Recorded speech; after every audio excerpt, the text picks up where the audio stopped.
Aire de la Ciudad de Buenos Aires con casi 36 grados de temperatura, ¿eh? Casi 36, hay que decir acá adentro está muy lindo, Sí, además claro. con la música hermosa y las entrevistas que están sucediendo esta tarde, todo es mucho más pasajero. Pero vamos a volver un poquito a la realidad. Ya lo hablamos un poquito el lunes, pero después del lunes sucedieron cosas, pasaron cosas importantes, como la asunción de Trump efectivamente. Tuvo ahí un momento complejo en la iglesia cuando una sacerdotisa, una sacerdote mujer, le espetó, le dijo que tenga cuidado por favor y misericordia con los gays, con la comunidad afro. Un momento que fue realmente fuera de agenda, muy incómodo. Pero me pareció muy valiente por parte de quien lo hizo.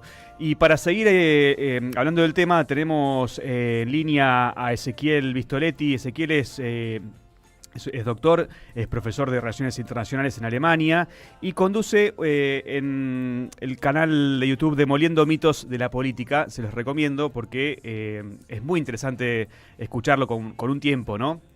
Hace falta un tiempo, pero realmente se mete en temas no tan convencionales y con un giro de tuerca muy, muy importante. Bueno, Ezequiel, ¿cómo estás? Aquí te saludamos Pablo y Carlos Polimeni desde Buenos Aires. Hola Pablo, hola Carlos, saludos desde aquí, desde Berlín. Bueno, Ezequiel, estás en Berlín, pero esa imagen de atrás no es Berlín. Te pusiste un fondo de pantalla para que... Sí. Bueno, ok. No, eso es una imagen de Berlín, pero no, naturalmente no real. Ok, pero nos traslada a Berlín, que Está la torre televisiva del centro de Berlín, efectivamente. Sí, con un y poco está la más, catedral aquí. un poco más de fresco que lo que está haciendo acá en Buenos Aires, me imagino. Y -5 en este momento. -5. Ezequiel, lo que estaba también fresco y helado fue, bueno, la zona norte de Estados Unidos, donde asumió Donald Trump el día lunes, ahí en el Capitolio. Y rápidamente ese frío pareció desaparecer porque empezó fuerte, ¿no? Sus declaraciones, hablando del Canal de Panamá, hablando, bueno, ya se iniciaron incluso cuestiones concretas como estas construcciones de barreras en el río para que los mexicanos no pasen. Bueno, la cancelación de turnos de muchos inmigrantes mexicanos que están viviendo en Estados Unidos para querer renovar su visa y que se los cancelasen por app. Arrancó fuerte en la presidencia 47 en Estados Unidos, ¿no? Sí, aunque él ya había realizado anuncios relativos a todas estas cuestiones y en última instancia todas estas medidas aparecen ligadas a cuestiones de política interior sin haber comenzado su política exterior, quizás el aspecto en el cual podrían aparecer las mayores diferencias con respecto a el gobierno de Biden. Tampoco realizó anuncios económicos de peso hasta el momento. El foco aparece en lo que podríamos conceptualizar como una agenda identitaria, en tanto su gobierno en gran medida representa eso, el paso de un gobierno neoliberal progresista como el de Biden a un gobierno neoliberal conservador. Por eso el énfasis en estas medidas antimigración, antifeminismo, anti-LGBT, antidiversidad, anti-ecologismo, etcétera, etcétera. Pero en última instancia, en las cuestiones de fondo, el funcionamiento de la política económica de los Estados Unidos y su política exterior, todavía parece una gran incógnita, aunque, bueno, ya naturalmente podemos comenzar a realizar suposiciones, pero todavía sobre la base de mucho desconocimiento. De ¿sí? conjeturas. Bueno, justamente eso es lo que decíamos en la columna del lunes. Queda clarísimo que es un presidente anti-woke, digamos, además todo su gabinete, sus primeras definiciones.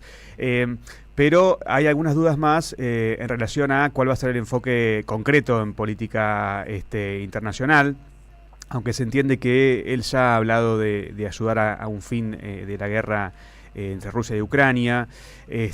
También ha hablado de cierta disputa con China, pero ¿qué diferencias pensás o vos podés vislumbrar en relación a su primera presidencia? En apariencia, a partir de sus declaraciones previas, pero sin certezas hasta el momento, precisamente por lo sucedido durante su primera presidencia, cuando comenzó con muchísimas consignas y en gran medida las abandonó a lo largo de su gestión en términos de política, política exterior, pero aparentemente comenzarían 4 movimientos grandes en términos internacionales. En primer lugar, un repliegue en la guerra en Ucrania. Esto representa una buena noticia porque hasta hace poco el mundo aparecía encaminado a alta velocidad a la Tercera Guerra Mundial entre las dos principales potencias nucleares, Estados Unidos y Rusia. Yo estoy consciente de que los medios hegemónicos no presentan esto con la claridad con la cual debería, mucho menos en Argentina, donde la prensa hegemónica, bueno, la cobertura de relaciones internacionales genera pena en los medios hegemónicos, no solamente por lo súper ideologizados, sino por sobre todas las cosas por desconocimiento, pero en términos de la guerra en Ucrania, la guerra nuclear entre Estados Unidos y Rusia no comenzó gracias a la paciencia estratégica de Putin. Esa es la realidad, porque Estados Unidos realizó ataques contra infraestructura nuclear rusa, lo cual, según la doctrina militar rusa, convalida una respuesta nuclear. Y si comienza una guerra nuclear, desaparecemos todos. En este sentido, ahí aparece la única buena noticia, aunque naturalmente no va a poder retroceder o no va a poder abandonar el escenario ucraniano en 24 horas y mucho menos en algunos meses, porque en última instancia de fondo aparece la disputa de áreas de influencia entre Estados Unidos y Rusia en Europa. Eso naturalmente connotará una negociación más larga, pero por lo menos ahí va a retroceder. Son 4, ahora, dijiste, ¿cuál ¿no? es el segundo 4... movimiento después de esto? En segundo lugar, un énfasis mayor y un redireccionamiento de la política exterior estadounidense contra China. ¿Sí? En algún momento apareció la posibilidad de incluso comenzar un conflicto militar a través de Taiwán, una guerra proxy, así como comenzó una guerra Estados Unidos con Rusia a través de Ucrania, podría comenzarla a través de Taiwán, pero en este momento las cosas aparecen más encaminadas hacia un enfrentamiento muy fuerte, pero en términos comerciales. Básicamente porque Estados Unidos no puede comenzar en este momento una guerra directa contra China, por su situación de decadencia en términos económicos, políticos, militares a escala global y el surgimiento de los BRICS y por sobre todas las cosas de la principal economía del mundo en este momento, China. Es el segundo movimiento. Tercer movimiento, muy probablemente vamos a presenciar un endurecimiento de la política de Estados Unidos con respecto a Irán.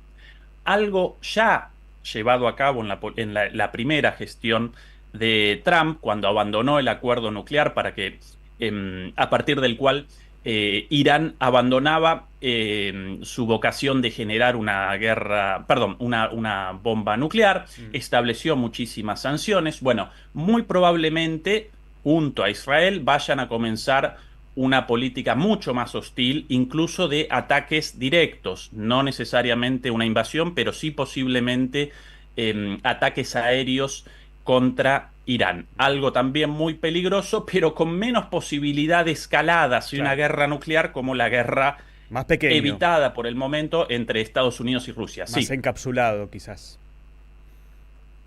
Sí, exactamente. Un conflicto regional y no con la posibilidad de una escalada global. Cuarto movimiento y último, en mi opinión, en política exterior a partir de ahora, un robustecimiento frente al debilitamiento relativo de Estados Unidos ante la aparición de nuevas potencias, lo cual, por cierto, no connota que Estados Unidos desaparezca como la primera potencia mundial.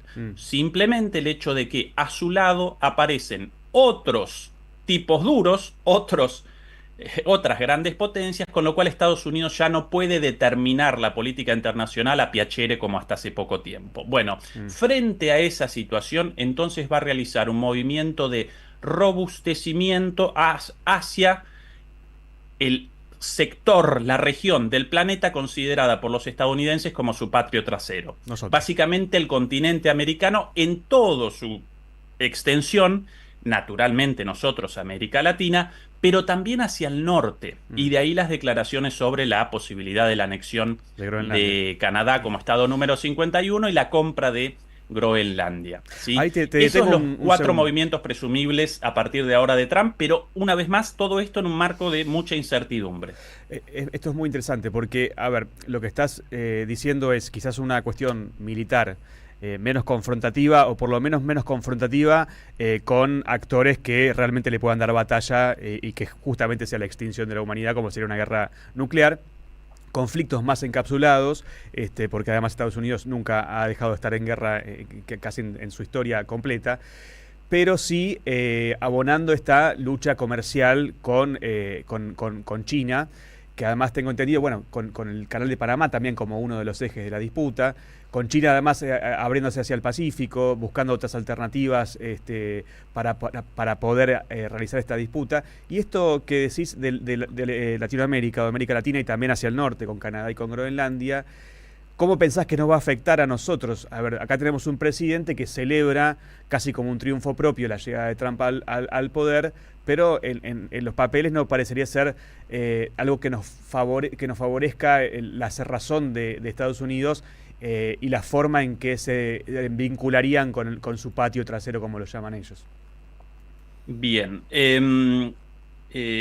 Con respecto a América Latina, la presidencia de Trump aparece como una muy mala noticia. En primer lugar, porque Estados Unidos no solamente va a establecer sanciones económicas y tarifas económicas, mejor dicho, contra China, sino que las va a establecer con respecto a todo el mundo.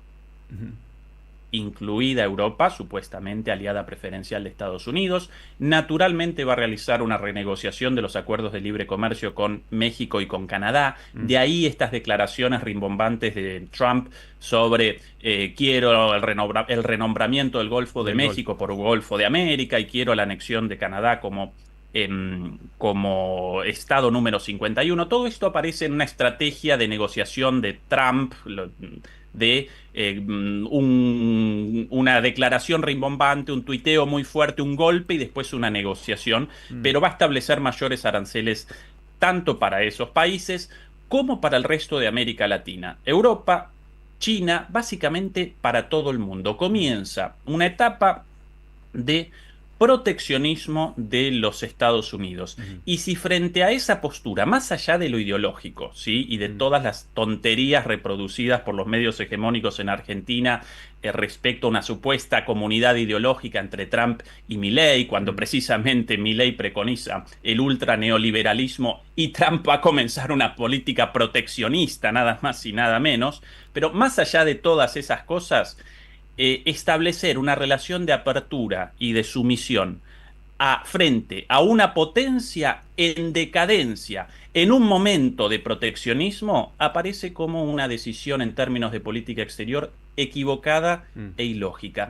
Incluso Pablo y Carlos, si realizamos una comparación con la política exterior del menemismo, carezco por completo de simpatías, la rechacé y la rechazo en todo momento, pero en aquel entonces los promotores teóricos, los teóricos detrás de la política de las relaciones carnales, como por ejemplo Carlos Escudea, quienes quizás recuerden, un personaje bastante pintoresco, pero con formación en relaciones internacionales.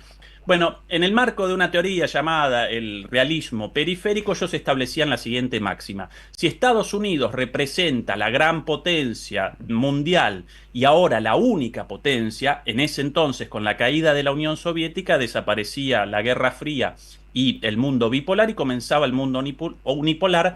En ese contexto generaba sentido la subordinación automática a Estados Unidos. Ser el mejor alumno de Estados Unidos, ¿no? Ser el mejor alumno, sí, era yo la no participo postura. de esa, exactamente, yo no participo de esa mirada, pero desde cierto punto podía parecer como una posición relativamente discutible desde esa mirada liberal, más o menos justificada. Hoy día, con un Estados Unidos en decadencia relativa en todos los ámbitos, tanto en el político como en el económico, en el militar, en el plano cultural, naturalmente, también con un giro hacia el proteccionismo y con la aparición de nuevas potencias emergentes, ya muchas de ellas ya superando, bueno, una de ellas ya superando incluso económicamente a Estados Unidos, la economía de la India, la tercera, la cuarta, la rusa hoy día, superando a Alemania y a Japón, generar una política de sumisión, de subordinación a Estados Unidos aparece aún menos recomendable que en los años 90 con la política del mejor alumno y demás. Así que ese es todo el análisis posible sobre la estúpida idea de la subordinación automática a Estados Unidos. Para Argentina, como para el resto de América Latina, la política debería responder a la unidad para generar un bloque de mayor fuerza en la negociación, no solo con Estados Unidos, sino con India, con Rusia, con China, por sobre todas las cosas, con todos, y una política naturalmente de neutralidad y buenas relaciones con todas las partes, de manera de no aparecer pegado a una de estas partes en conflicto, o bien en una guerra entre Estados Unidos y China, o Estados Unidos y Rusia, etcétera, etcétera. Esa es la política más lógica desde el punto de vista de las relaciones internacionales, abandonando la ideologización imperante en el momento actual, ¿no? Este es un capítulo que me interesaría desarrollar en una próxima charla, te comprometo si es posible para otra charla, porque me gustaría analizar puntualmente cuál sería el rol de Argentina. Acaba de suceder que Milei incluso habla de salirse del Mercosur si es necesario para poder adherirse a algún tratado de libre comercio, pero es muy interesante y creo que lo podemos reabrir en otro momento para seguir ahondando. Ezequiel, estamos a poquito de cerrar el programa, así que te agradecemos mucho por la comunicación y volvemos a estar en contacto. Muchas gracias. Un abrazo. Bierlin, con 5 grados bajo cero, ¿no? 40 5 grados de temperatura ahora con la ciudad de Buenos Aires. Nosotros nos vamos a ir con Rubén Rada, que hoy nos calentó los cerebros.